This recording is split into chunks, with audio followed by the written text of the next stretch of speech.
Marketing, அதாவது medical மார்க்கெட்டிங்ஸ்ல இருந்தேன் 2004ல இருந்து. Hi sir, hope you are doing good. Yeah. Yeah.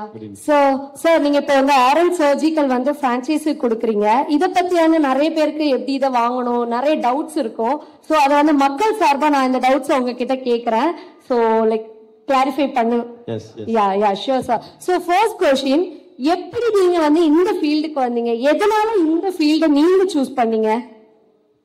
நான் வந்து ஆக்சுவலா மார்க்கெட்டிங், அதாவது மெடிக்கல் மார்க்கெட்டிங்ஸ்ல இருந்தேன் 2004ல இருந்து.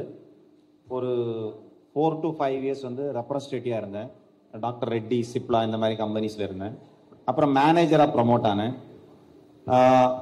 மேனேஜரா ப்ரமோட் ஆகி நான் வந்து சேலத்தில் ஒர்க் பண்ணிட்டு இருக்கும்போது எனக்கு உள்ளுக்குள்ளாடி வந்து பிஸ்னஸ் மேன் ஆகணும் அப்படிங்கிற ஒரு கனவு ரொம்ப நாளாக ட்ரீமாக இருந்துச்சு, ஒரு பேஷனாக இருந்துச்சு.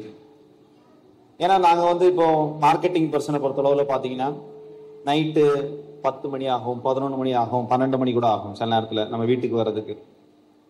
அப்போது நம்ம மைண்டில் அது ஓடிக்கிட்டே இருக்கும். நம்ம வந்து ஒரு நாள் நம்ம பிஸ்னஸ் மேன் ஆகணும் அப்படின்னு ஓடிக்கிட்டே இருக்கும். ஆனால் இந்த கைடன்ஸ் நம்ம எங்கே போய் கேட்கறதுன்னு நமக்கு தெரியாது.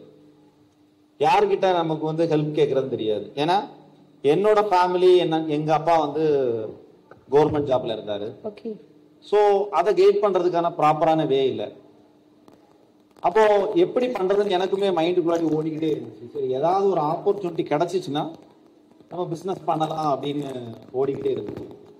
அப்போ ஒன் டே வந்து நான் வந்து சேலம் ஒர்க்குக்கு போகும்போது என்னோட ஃப்ரெண்ட் ரூம்ல நான் இருக்கும்போது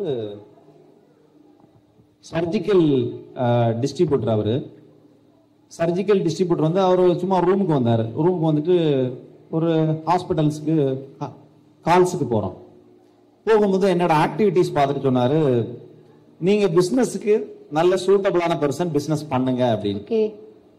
அப்போ நான் சொன்னேன், சார் எனக்கு இதை பற்றி ஒரு நாலேஜுமே தெரியாது, எனக்கு சிரிஞ்சை தவிர வேற எதுவுமே தெரியாது, இதில் நான் என்ன போய் பண்ணுறதுக்கு அப்படின்னு. அப்போ அவர் சொன்னார், நான் உனக்கு ஹெல்ப் பண்ணுறேன், நீங்கள் தைரியமாக ஸ்டார்ட் பண்ணுங்க அப்படின்னு. அன்னைக்கு அவர் கொடுத்த அந்த தைரியம் அதுதான் இந்த பிசினஸ் முன்னாடி என்ன வர வச்சது. அவர் ஃபர்ஸ்ட் ஸ்டார்டிங்ல என் கூட வந்து அந்த கடையை எனக்கு ஸ்டார்ட் பண்ணி கொடுத்தாரு. அப்படிதான் நான் ஒரு 200 ஸ்கொயர் ஃபீட்ல என்னோட இன்சென்டிவ் பணம் நான் வந்து 7 இயர்ஸா ஏர்ன் பண்ண ஒரு 3 to 3.5 lakhs வச்சு நான் குட்டியோண்டு ஒரே ஒரு ஸ்டாஃப் வச்சு சின்னதா ஸ்டார்ட் பண்ணது இந்த ஆரஞ்சு. நைஸ். சோ எதனால உங்களுக்கு பிரான்ச்சைஸ் கொடுக்கலாம் அப்படின்னு சொல்லிட்டு ஒரு இன்டென்ஷன் வந்துச்சு? எதனால அதை ஆரம்பிச்சீங்க?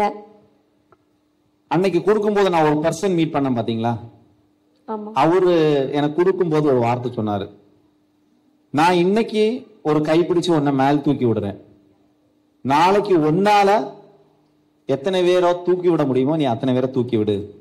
அட்லீஸ்ட் நான் ஒருத்தனை தூக்கி விட்டேன்னா நீ 2 பேரை தூக்கி விடு, அந்த 2 பேரு 4 பேரை தூக்கி விடுவாங்க.